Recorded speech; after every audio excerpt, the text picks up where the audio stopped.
공무원에게 복지 비용을 제공해주는 복지 포인트라는 게 있습니다. 문화와 여행은 물론이고 쇼핑까지 가능해서 사실상 현금처럼 쓸 수 있는 건데요.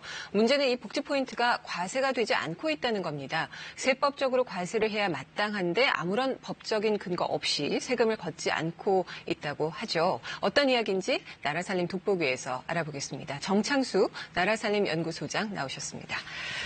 이 공무원 복지 포인트에 대해서 좀 자세히 알려주세요. 어떤 건지. 예, 공무원 복지 포인트는 이제 중앙정부나 지방자치단체, 공기업, 정부 산하기관 이런 곳에 계신 분들한테 어떻게 보면 이제 복지의 차원에서 그 여러 가지 물품을 좀 구입할 수 있게 지원하는 제도입니다. 네.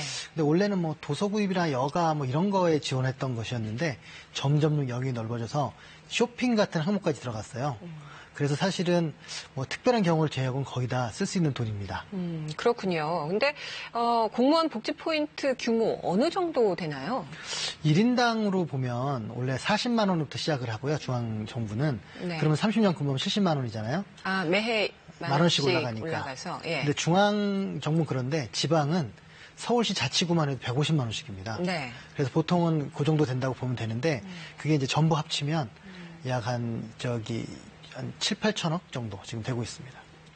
7, 8천억이라는 거는 한 해에? 한 해. 예. 네. 그러면은 징수하지 않은 세금을 따지면 어떻게 될까요?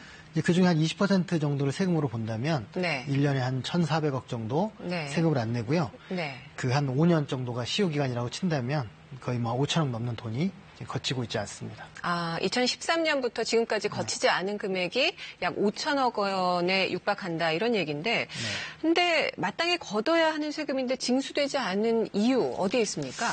그 정부도 그 복지 포인트가 비과세 대상이다 이런 말은 못 하고 있습니다. 왜냐하면 지금 아까 말씀드린 정부를 제외한 공무원을 제외한 모든 기관이 다 이 복지 포인트에 대해서 세금을 내고 있어요. 네. 공기업이라든가 하다못해 사립학교 교원도 공무원이잖아요. 네. 사실상. 근데 내고 있습니다. 그래서 그걸 일종의 지금 결론을 내리지 않고 차일피일 그 답을 미루면서 좀 시간 좀 끌고 있습니다. 그렇군요. 그러면은 여기에 대한 유권 해석을 좀 어디서 해줘야 될 텐데 어떤 유권 해석이 나왔나요? 일단 법제처에서 공무원 복지 포인트가 인건비가 아니라 물건비라고 해석했다. 이 정도는 지금 나와 있는데요. 그 외에서는 지금 아직 없고요. 그리고 근데 문제는 뭐냐면 그 복지 포인트가 물건비라고 해서 그게 세금을 걷지 말라는 소리는 아닙니다. 그건 아니고 그냥 예산 분류상이 그렇다는 얘기인데 네. 이제 그런 것을 이제 이유로 해가지고 정부가 아직 지금 직접 과세를 징수하지 않고 있고요. 그리고 원래 세금의 판단 기준은 이게 세금을 걷는 대상이냐 아니냐를 판단하는 것이지 예산 분류는 별로 상관이 없거든요. 네. 그래서 그 근로를 제공하면서 영수증 증빙 없이 정기적으로 받는 건 모두 임금이다 이런 게 지금 대법원의 지금 판결입니다. 그래서 과거에 보면 종로구의 청소원들이라든가 과기부 산하의 기관들이 소송을 제기를 해서 대법원이 이거는 통상임금으로 본다 하고 판결을 했기 때문에 지금 과세가 되고 있습니다. 네. 그러니까는 법제처가 공무원 복지 포인트는 인건비가 아니라 물건비다 이렇게 얘기를 했지만 과세를 하느냐 아니냐 이거는 행정법이 아니고 세법으로 판단을 그렇죠. 해야 되는 거기 때문에 그리고 법제처도 받지 말라는 얘기를 한 적은 없습니다. 받지 말라는 건 아니고 물건비다라고만 이야기를 한 거군요. 이런 아까 말씀하신 대로 사기업이라든가 공기업에서도 복지 포인트 여기에 다 과세를 하고 있는데 그러면 공무원에 대해서만 비과세가 되는 이유는 어디에 있을까요? 그러니까 지금 명확히 말씀은 비과세는 아니고요. 미징수라고 볼 수 있습니다. 그러니까 비과세라고 하는 건 법으로 이거는 세금을 걷지 않는다라든가 네. 면제준다든가 이런 규정이 있어야 되는데 그렇게 하지 않고 그 징수 절차를 밟지 않은 거죠. 그리고 그것에 대해서 2005년도 정도부터 시민단체라든가 일부 문제를 제기하는 전문가들이 계속 문제 제기를 하고 있는데 정부에서 아직도 답변을 하지 않고 있고 그리고 국세청에서 이 기재부에 대해서 이걸 걷어야 되냐 말아야 되냐는 공문을 보냈는데 13년째 아직 기재부가 그거에 대한 답변을 하고 있지 않습니다. 13년째 대답을 하고 있지 않다는 건 어떻게 아실 수 있는 거죠? 정보공개 청구도 했고요. 예. 그리고 이제 이렇게 질의도 올렸고 네. 계속 노력을 하고 있죠. 네. 시민단체나 이런 데서 계속 하고 있는데 그때마다 기재부의 답변은 검토 중이다. 이제 그런 말로만 지금 대표하고 있고요. 네. 이게 공식 문서로 나와 있기 때문에 민원을 제기한 거니까요. 저희들이 민원을 제기했고 그 민원에 대해서 검토 중이라는 말을 13년 때 되풀이하고 있습니다. 그러면은 법적인 근거도 없는 건데 그 비과세도 아니고 미징수, 징수를 하지 않고 있는 근거는 어디에서 찾을 수 있을까요? 뭐 구체적으로 공식으로 답변을 하지 않았기 때문에 이제 그 답변 안 하고 있어서 알 수는 없지만 네. 대체적으로 이제 저희가 다른 경로를 통해 들은 것은 그렇게 되면 이게 세금을 안 낸 게 되는 거잖아요. 그러면 밀린 돈 5천억을 내야 되고 그리고 만약에 이게 혹시 체납이라고 구분이 되면 1,000억 정도 더 내야 됩니다. 네. 이제 그런 것에 대한 부담 때문이라는 게 하나 있고요.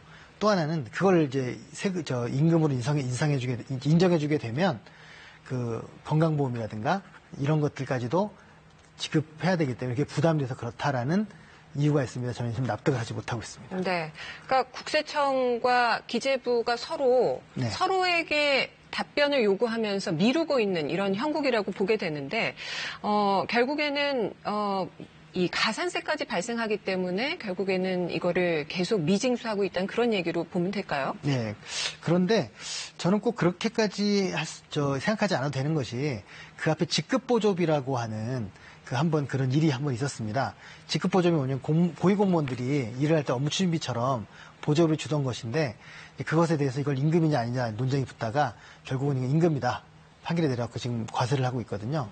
그때도 보면 이제부터 그러면 세금 걷는 것으로 하겠다 해서 했기 때문에 뭐 그런 전례를 따른다면 복지 포인트도 그러면 이제부터 그러면 징수를 하는 것으로 하겠다 하는 것으로 해도 되지 않을까 생각합니다. 안 냈던 세금을 거둔다면 1인당 어느 정도 내야 될 걸로 보십니까? 지금 아까 말씀드렸지만 70만 원 정도고 지방세 150만 원이잖아요. 그럼 보통은 한 그 14만 원 정도 5년치 하면 70만 원? 그 정도. 그러니까 5년치에 70만 원 정도니까 70만 원이 서울시 같은 거 150만 원 정도 되겠죠? 네. 그 정도 되는 세금을 더 내게 됩니다. 그러면은 150만 원이면 가산세까지 더하고 5년이면 거의 돈 1,000만 원 되는 그런 돈인데. 아니, 그건 아니고. 예. 5년치 150만 원에. 5년치 150만 원에 가산세다. 네, 그럼 한 165만 원. 좀 부담되는 금액이긴 하네요. 그럼 네. 여기에 대한 해결 방안은 아까 말씀하신 대로 그러면 어떻게 해야 될까요? 그러니까 제가 볼 때는 이제 뭐 종교인도 과세하고 이런 시절이기 때문에 만약에 그게 부담된다 하면 현재 시점부터 다시 걷는 것으로 이제 사실 법을 바꿀 필요도 없고요. 행정 처리를 하면 되는 거기 때문에 이렇게 절차를 좀 밟으면 될 것 같고 그것에 대해서 국회나 국민들한테 좀 납득되게 설명을 한다면 충분히 가능하다고 봅니다. 왜냐하면 공무원들이 잘못한 건 아니잖아요. 기재부라든가 이 부처가 잘못한 거기 때문에 괜히 공무원들을 죄를 지은 것처럼 지금 그렇게 몰아가는 것보다는 차라리 행정 처리를 해결하는 게 낫다고 생각합니다. 그러니까 과거 미징수 부분에 대해서는 묻지도 따지지도 말고 앞으로부터 내자 이렇게 네. 정리를 하는 게 좋겠다 이런 말씀이군요. 알겠습니다. 나라 살림 돋보기 오늘 함께했습니다. 말씀 고맙습니다.